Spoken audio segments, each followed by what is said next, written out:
Passengers are requested to proceed to gate 3 for boarding. The flight number's underneath and it's not on there. Still evacuate, please. They're all fighting over the mini egg. It's 2014 and a busy year ahead. All those passengers who have... Cardiff Airport has been undergoing a major transformation. It's been spending the year modernising its operation. They've been updating the terminal buildings. You obviously ate all the pizza. Developing new routes and inviting their new owners to inspect the upgrade work. It makes a big difference in terms of people's perceptions. At the airport, normal operations must continue. There are sports teams to welcome, the fans that follow them, Gets even better. major events to plan for, and scheduled flights to welcome. We've got everybody on board, so now we're ready for our night flight to Cardiff. Filmed over 9 months and with access all areas, this is the story of the airport. Coming up, the summer season kicks into full swing, but there's trouble in the security hall as a new baggage belt forces the closure of an important X-ray machine. I know it should be raised, so I don't know what's happening. Keeping the airport's bars and restaurants fully stocked, how every single pint and bottle must undergo a rigorous security screening. I normally try to keep it topped up each week because of the sheer time it takes to do. And the Spanish Paralympic team fly in ahead of the European Athletics Championships. Hola, welcome to Wales. Yeah, enjoy. Good luck, team.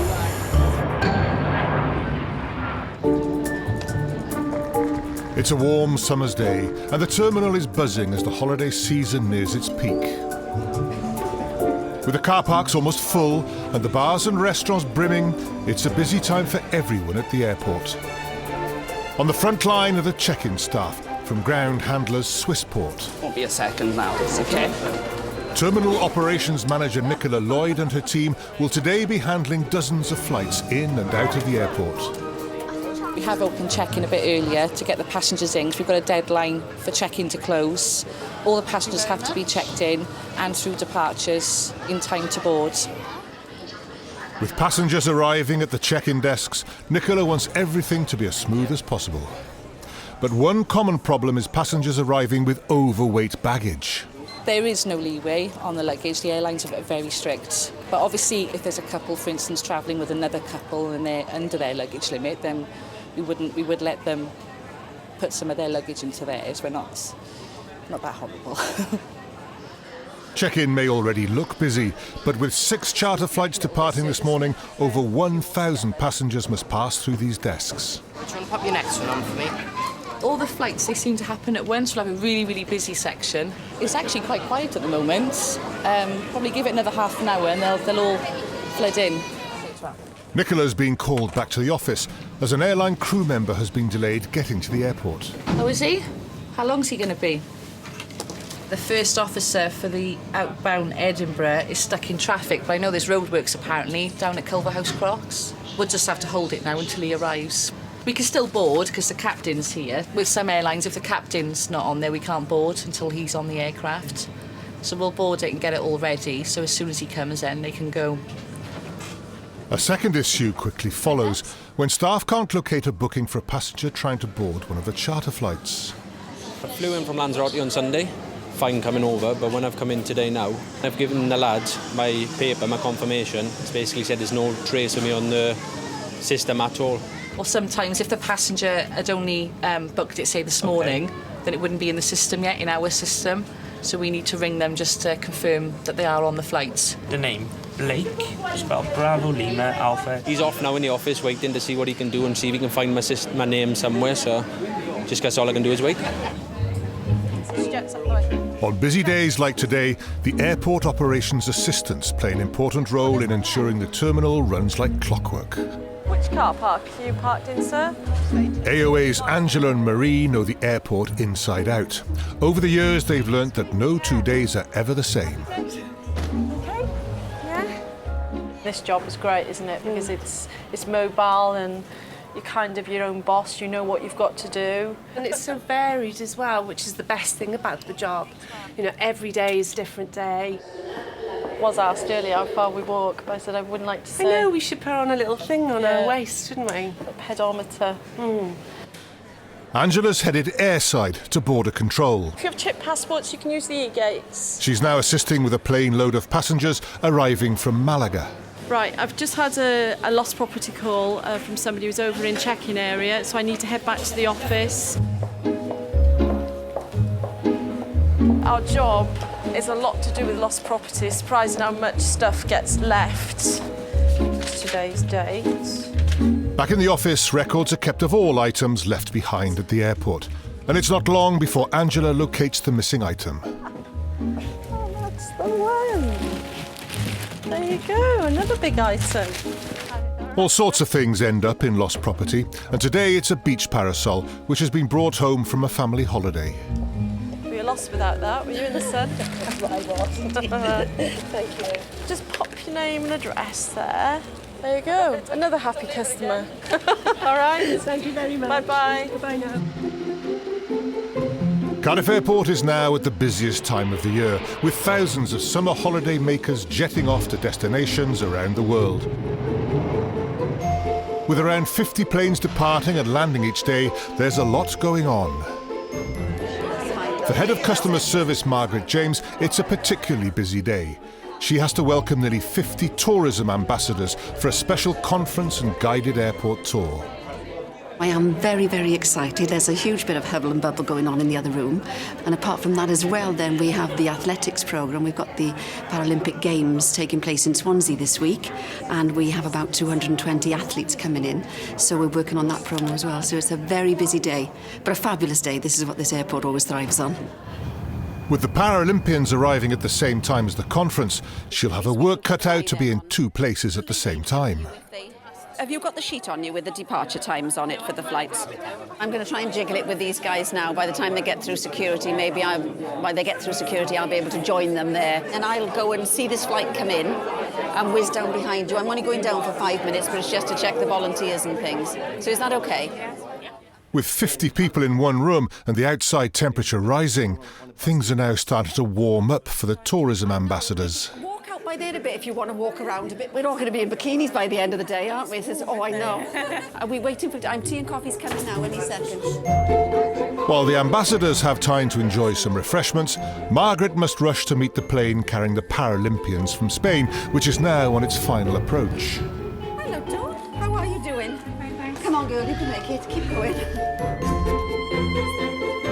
Passenger assistant Kirsty has joined Margaret, and her team will help the disabled athletes disembark from their plane. There were 52 coming off in total, but we're only 6 that actually need help getting off. Hola, welcome to Wales. Yeah, enjoy. Good luck, team. Good luck.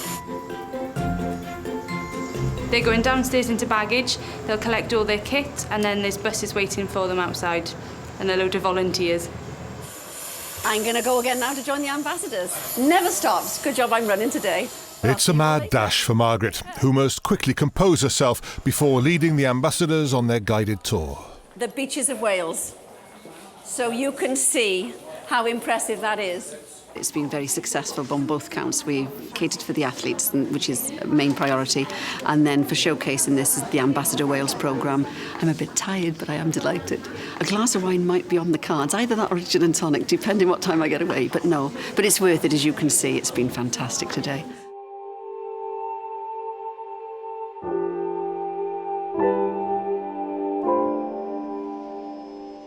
Back at the check-in desks, passenger Drew Blake is trying to get on a flight to Lanzarote.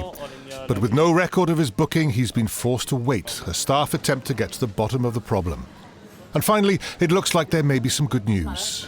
Right, OK, so Blake can check in then. Thank you very much for your time. All bags have been packed by yourself today, sir? Basically, the lad behind the counter found my name on the system somewhere along the line and said I'm all fine to go. So if there's any problems, we got it all there. Perfect, thank you very much. Cheers, mate. Thanks for your help anyway. No worries, cheers, bud. Take care. Ta-da. Almond bound. Ready for a pint.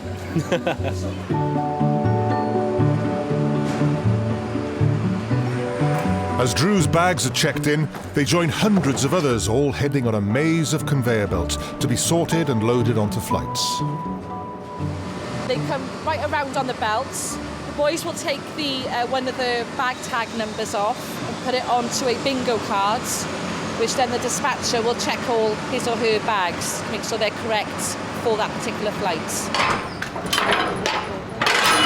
Well, as long as it's the same reg with the aircraft and destination, and it's just got to be double checked, and you know, I know what I'm doing.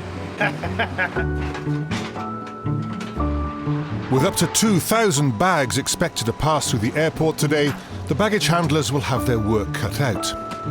The average bag weighs between 15 and 20 kilos, but for passengers who are prepared to pay extra, their cases can be as heavy as 32 kilograms. Good afternoon, ladies and gentlemen. Welcome to Thomas Cook flight TCX 7018, departure Lanzarote Arrecife. This flight is now ready for boarding through gate number 10. There we go, thank you. Row 29. Have a good flight. With the bags now being loaded and the passengers beginning to board, Terminal Operations Manager Nicola helps with the final pieces of luggage and the many pushchairs, which will all need placing into the plane's hold. Just putting a final call in now. It is slightly delayed because it came in late, so I'll try and make up as much time as possible now. 7018 to Lanzarote. With a final call for passengers made, it's just a few minutes before the holidaymakers are all on board and the plane takes off to begin its journey to Lanzarote.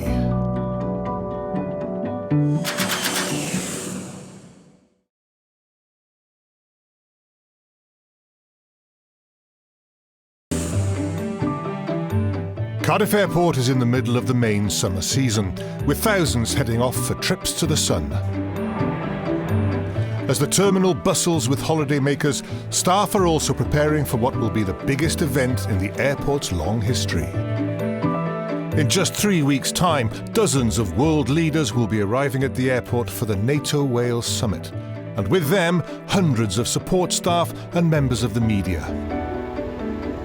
Today, contractors have arrived to start working on installing a special temporary terminal to process the VIP visitors. Yeah, Sam, that is. Next one. NATO project coordinator Adam Thika is overseeing the task. This is the first day on site for our NATO village, we're calling it. It's basically a temporary structure which we're going to be using purely for the NATO summit.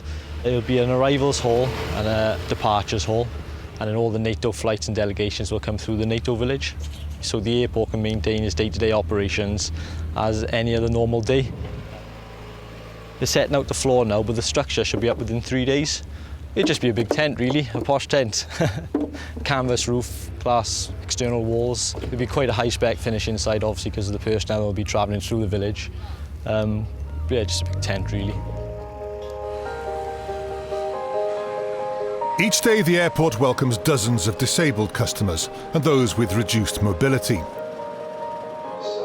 Its special assistant staff are a dedicated team whose aim is to help passengers as they travel through the airport and onto their flights. Have you got the details for the scooter there? Fab. This morning, Kirsty is in charge at the passenger assistance desk, and she's expecting a busy few hours. Yeah, you take that right up to the aircraft with you, yeah? Right. Manic. It's absolutely bonkers. 6, 7 people on each flight coming in this morning. So it's a little bit busy. Today, the Davis family from Newport are off on their holidays. They'll be using the passenger assistance service for the very first time. Right. Did you want a hand checking in? Yes, if we could. Yeah, OK. Tracy's epileptic, so if she has a fit or something, and she has been known to have a fit going up the steps of a plane, so this extra help is brilliant, smashing. We're going to Kefalonia for 2 weeks, all-inclusive, so looking forward to that. You ready to check in? Yeah. Yeah? Do you want a wheelchair? Yes, please. Yeah? Fab. Kirsty helps the Davises check in for their flight, and they're given priority at the front of the queue. Sat together, row 9, boarding on time at 12:30. Listen for your gate number. Right, Thank you. With boarding passes now issued, it's time for the short journey upstairs for Kirsty and the Davises. Cardiff's team of 15 special assistants work around the clock 24/7. Each year they help over 20,000 passengers, almost double the number from 4 years ago.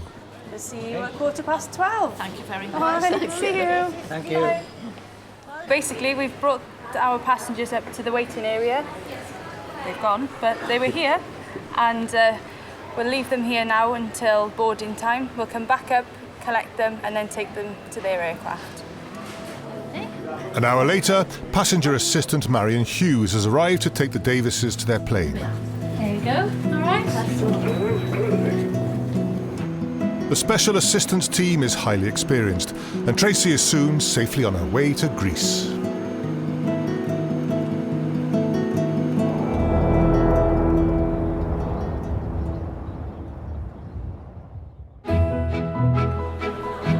With passengers now arriving at the terminal in their hundreds for the lunchtime flights, the airport operations assistants are at full stretch. Urgent and final call for CityJet 5WX296, departure to Paris Orly. AOA Marie is on the hunt for a late passenger. Passenger Lee looks like he's just taking his time, taking a chill, and hanging around. So we just need him urgently to get to this flight. Marie's colleague Angela is helping to keep the security queue moving and is assisting passengers with their liquid items. You have to because of the, the restrictions. They're also good for little sandwich bags as well. A packed lunch. Afternoon, sir. How are you? With hundreds of bags continuously needing to be sent through the X-ray scanner, the last thing the AOAs need is a broken baggage belt, especially as it's only just been installed. The trays have got jammed and it's pushed the top up. If the belt's not fixed quickly, it could lead to big delays in processing passengers. It's broken. Come and have a look. Marie's forced to call for help. Right. Thanks, Kerry. Bye. Head of Terminal Services and Security Operations Kerry Mashland quickly arrives on the scene. It's this one here. Excuse me. Cone 1 has been popped up. It happened yesterday, but we managed to get it back. It's happened again today. The queues were too big for me to straighten it out. I know it shouldn't be raised, so I don't know what's happening. Should we just leave it off? With a degree of skill and a little bit of luck, it's not long before Kerry sorts the problem out. See, it's like Lego. Put it together. These are unique. We're the first airport to have these. They're quieter, they're easier to maintain and clean, prevents trapped little fingers, really getting down. A few years down the line, every airport will be having them, following suit. Yeah. Next, please.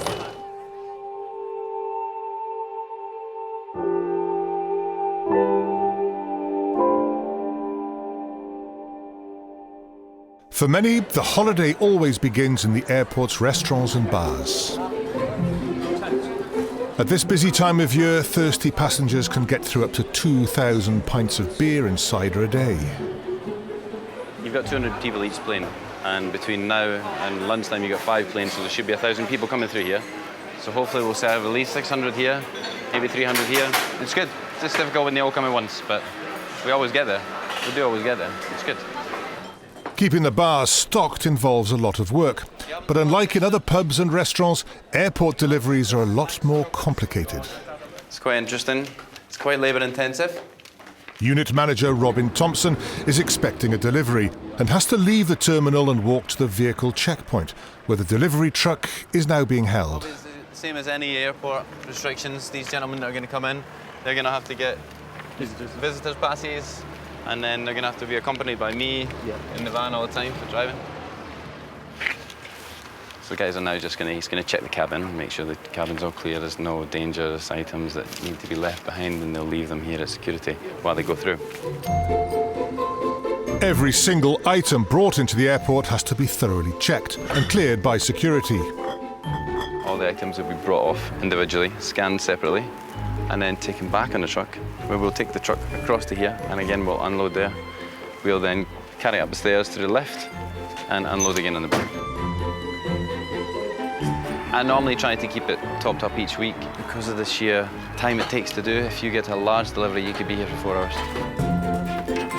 The beer kegs are too large to go through the scanners, so are individually tested for explosives using a special swab. There you go, all clear. With security cleared, the truck is now allowed onto the airfield to make its delivery. Dozens of kegs and cases of beer are quickly offloaded, and the many empties removed to be taken away and refilled. It's all done. I'm going to pack up the truck and go back to the exit. With the cellars replenished and the fridges now full, there'll be no disappointment today for customers in departures.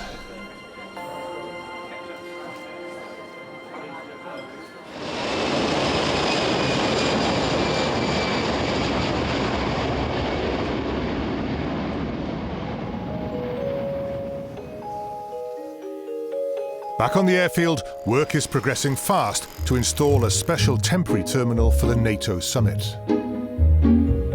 Operations Director Deb Barber and NATO Project Coordinator Adam Thika are supervising the work.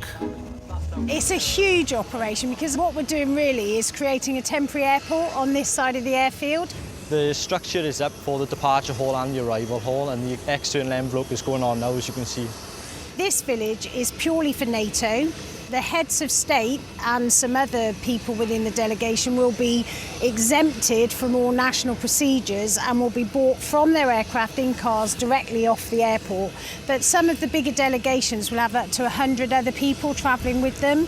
All those people will need to come through immigration in exactly the same way as everybody else arriving in the UK.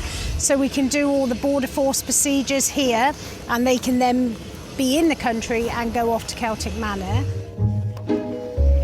It's a lot more than your normal construction project, building a small airport in 2 weeks. There's still a huge amount of work to do, but no, you know, it's under control. We are where we need to be at the moment. No, we'll be fine. Sure of it.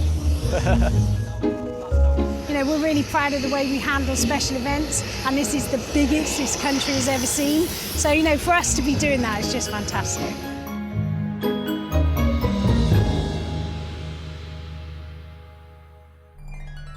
Next time at the airport, final inspections are made at the NATO terminal as the airport gears up for a momentous week ahead. It's quite surreal seeing it today like this and imagining what it's going to be like tomorrow and Thursday. As world leaders start arriving for the two-day summit, the pressure's on Team Wales to deliver. It's a hive of activity, everyone's on their game, you know, so it's going to be excellent.